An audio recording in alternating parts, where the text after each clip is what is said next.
I have questions about the Dolphins defense.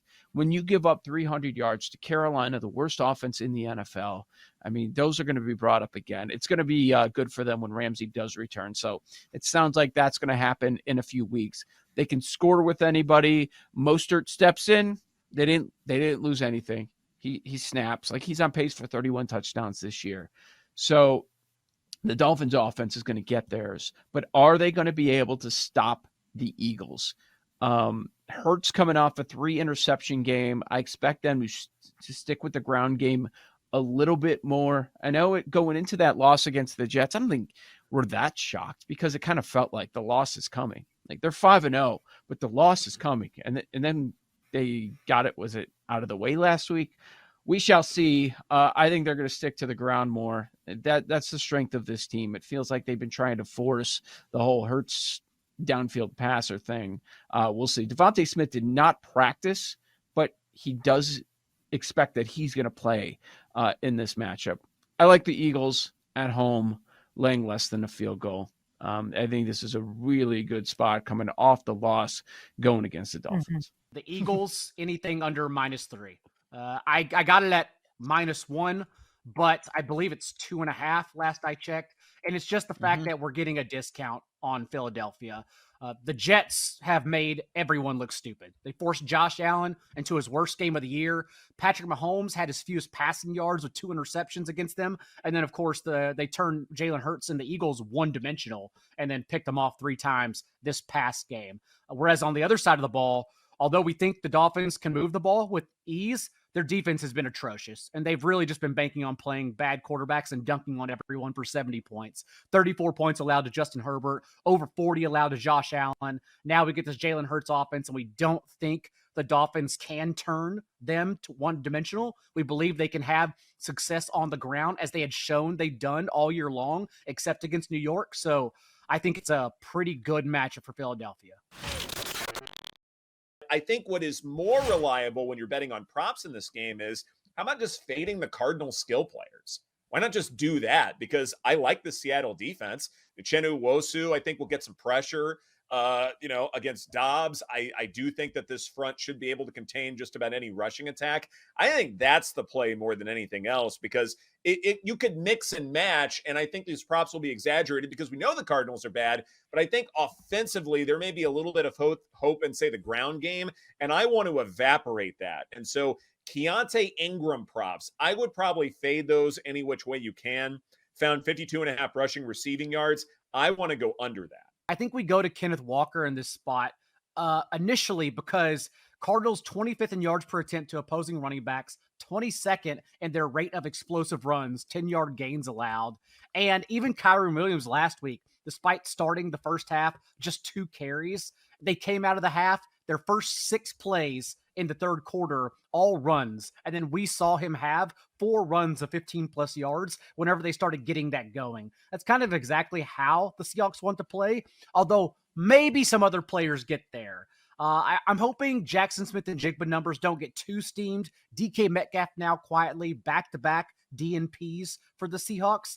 And we did see an uptick in usage for JSN as well, not only just to get him on the field, it's how the Seahawks changed their offense over their bye. They returned against the Bengals with the 10th highest rate of 11 personnel usage and passing from 3 wide sets at the league's 12th highest rate. Those numbers were 23 and 25th before the bye. So it actually was like a purposeful change to more 3 wide sets. And because of that, since the Cardinals are allowing a league high 10.7 yards per catch to opposing slot receivers, JSN, Kenneth Walker, those are the 2 places I look.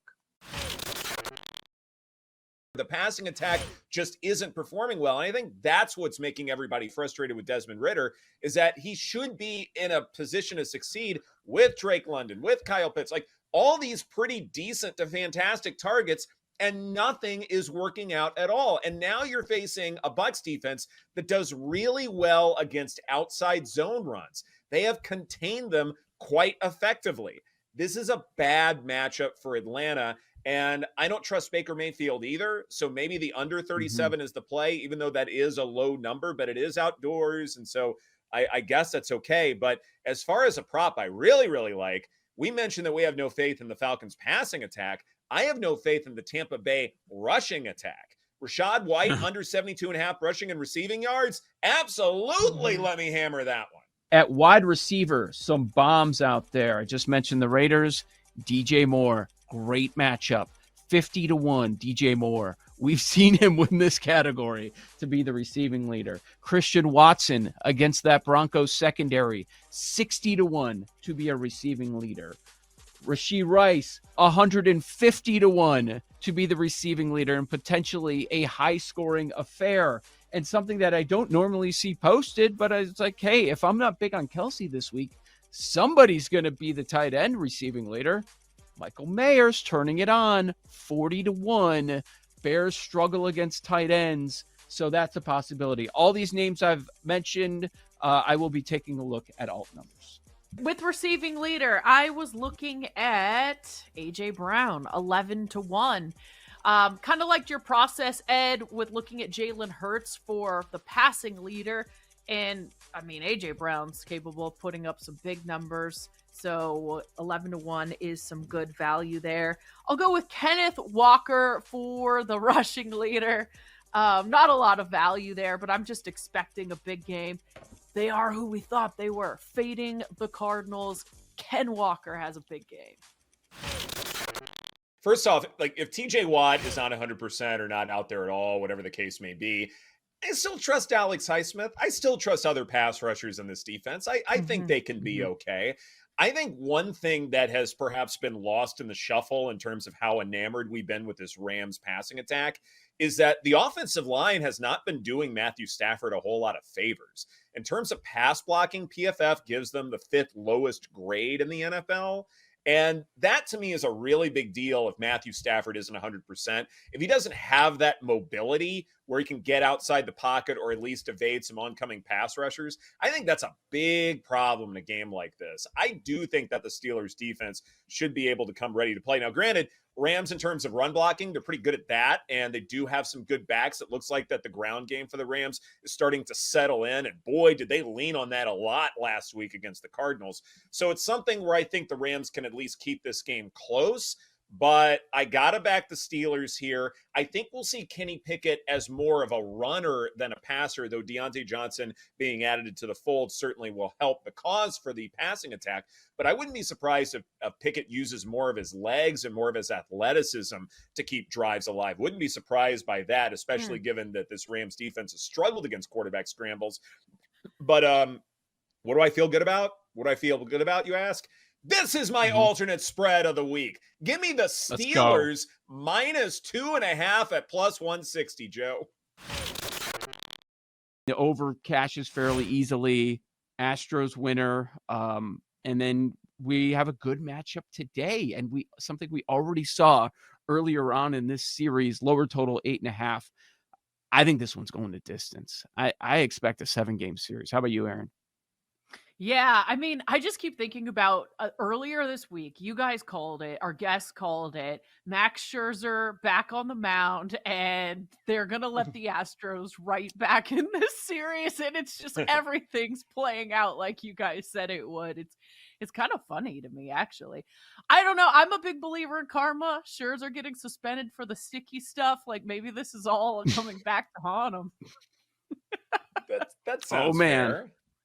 That sounds fair. I may not be a believer in karma, but I do believe in regression to the mean.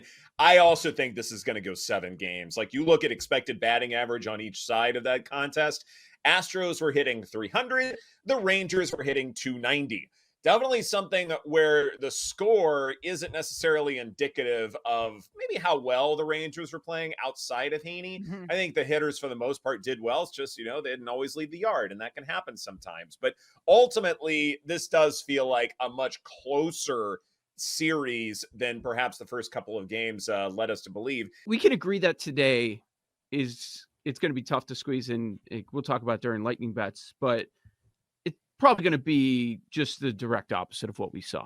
The total's 9.5.